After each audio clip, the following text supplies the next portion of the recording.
Big boss मराठीच्या या पर्वाचा विजेता ठरला सूरज चव्हाण। सूरजचं सध्या सगळीकडूनच कौतुक होतंय। तर घराबाहेर येतात जान्हवी, डीपी दादा आणि अंकिताने सूरजची भेट घेतली आणि त्याच्यासोबत लंच सुद्धा केलाय।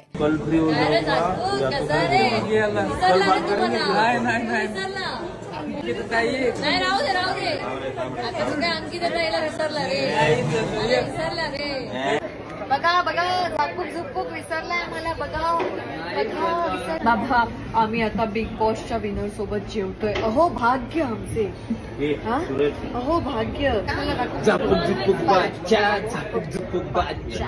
सुरेश दाजी कसा दिसतो? भारी दिसतो। बघितलंस ना तू? कोणाला सांगू नको? मी नाही कोणाला लपवून ठेवतो, दिलात लपवून ठेवतो तुमचं करून ठेव।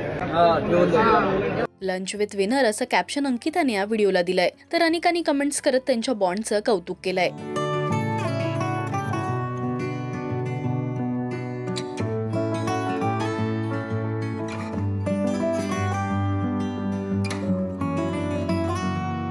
यावेळी सूरज अंकिताच्या होणाऱ्या नवऱ्याला सुद्धा भेटला। बिग बॉसच्या घरात गेली 70 दिवस एकत्र राहत या सदस्यांनी दंगा केला। आता घराबाहेर आल्यानंतर सुद्धा हे सगळे त्यांची मैत्री टिकवून ठेवणार का असा प्रश्न चाहत्यांना पडलाय। बिग बॉस मराठीचा हा सीझन 100 नाही तर 70 दिवसातच संपला। या सीझनचं विजेतेपद सूरजने पटकावलं। तुम्हाला बिग बॉस मराठीचा हा सीझन आवडला का हे आम्हाला कमेंट्स मधून नक्की सांगा। मराठी टेलिव्हिजन विश्वातील बातम्या, अपडेट्स आणि गॉसिपसाठी तुम्ही सबस्क्राईब करा राजश्री मराठी शोबज।